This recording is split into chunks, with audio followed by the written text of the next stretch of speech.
अजितदादांच्या निर्णयावर शिंदेंचा वॉच.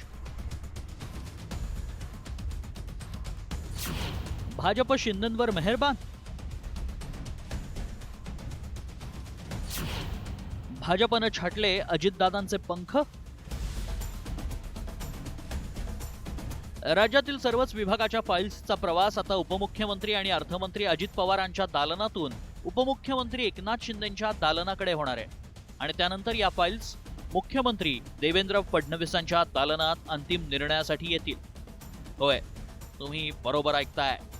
राज्यात विधानसभा निवडणुकीपासून मंत्रिमंडळ विस्तार ते अर्थसंकल्प आणि नुकतंच पार पडलेलं अधिवेशन, या सगळ्यात सातत्यानं एकच गोष्ट चर्चेत होती, ती म्हणजे उपमुख्यमंत्री एकनाथ शिंदे नाराज असल्याची. मात्र आता मुख्यमंत्री देवेंद्र फडणवीसांच्या या निर्णयानं अजितदादांच्या निर्णयांवर शिंदेंचा वॉच असेल अशा चर्चा रंगू लागल्या आहेत. फाईल्सचा प्रवास नेमका कसा असेल पाहूया. अजित पवारांकडून सर्व विभागांच्या फाईल्स आता शिंदेंकडे जाणार. पुढे मुख्यमंत्री फडणवीसांच्या दालनात त्यावर अंतिम निर्णय होईल. मुख्यमंत्री फडणवीसांकडून शिंदेंना बळ दिल्याची चर्चा आहे. त्यामुळे भाजप एकनाथ शिंदेंवर मेहरबान झाल्याच्या चर्चा आहेत.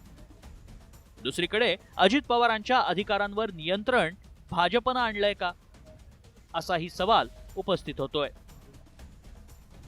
एकीकडे अजित पवार निधी देत नाहीत, मग या सरकारपासून सुरू झालेलं हे कोल्ड वॉर अजूनही कायम आहे. तर दुसरीकडे विधानसभा निवडणुकीनंतर शिंदेंच्या नाराजीत अधिकच वाढ झाली आहे. मात्र या निर्णयानं अचानक भाजपनं शिंदेंना का बळ दिलंय, यावर मंत्री शंभूराज देसाई काय म्हणतात पाहूया. आज फडणवीस साहेबांनी काय निर्णय घेतलाय, जो आदरणीय एकनाथजी शिंदे साहेबांनी मुख्यमंत्री असताना पहिल्यांदा घेतला होता. काय घेतला होता? साहेब मुख्यमंत्री झाले शिंदे साहेब, आणि त्यांनी सांगितलं, तेव्हा एकच उपमुख्यमंत्री होते फडणवीस साहेब. शिंदे साहेबांनी काय सांगितलं, प्रत्येक विभागाची माझ्याकडे येणारी फाईल फडणवीस साहेबांच्याकडनं माझ्याकडे येऊ द्या. हा पहिल्या दिवशी निर्णय घेतला. भले आता तो निर्णय 4 महिन्यानं झाला. फडणवीस साहेबांनी तोच निर्णय घेतला जो आदरणीय एकनाथजी शिंदे साहेबांनी मुख्यमंत्री झाला घेतला होता. त्यामुळे काही वेगळं आहे असं नाही. राज्यातील महायुती सरकारमध्ये सुप्त सत्ता संघर्ष असल्याचं बोललं जातं.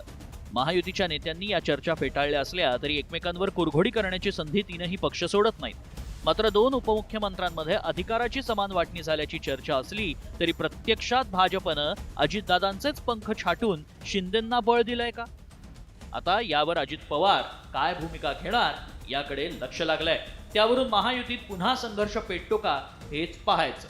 ब्युरो रिपोर्ट, साम टीव्ही.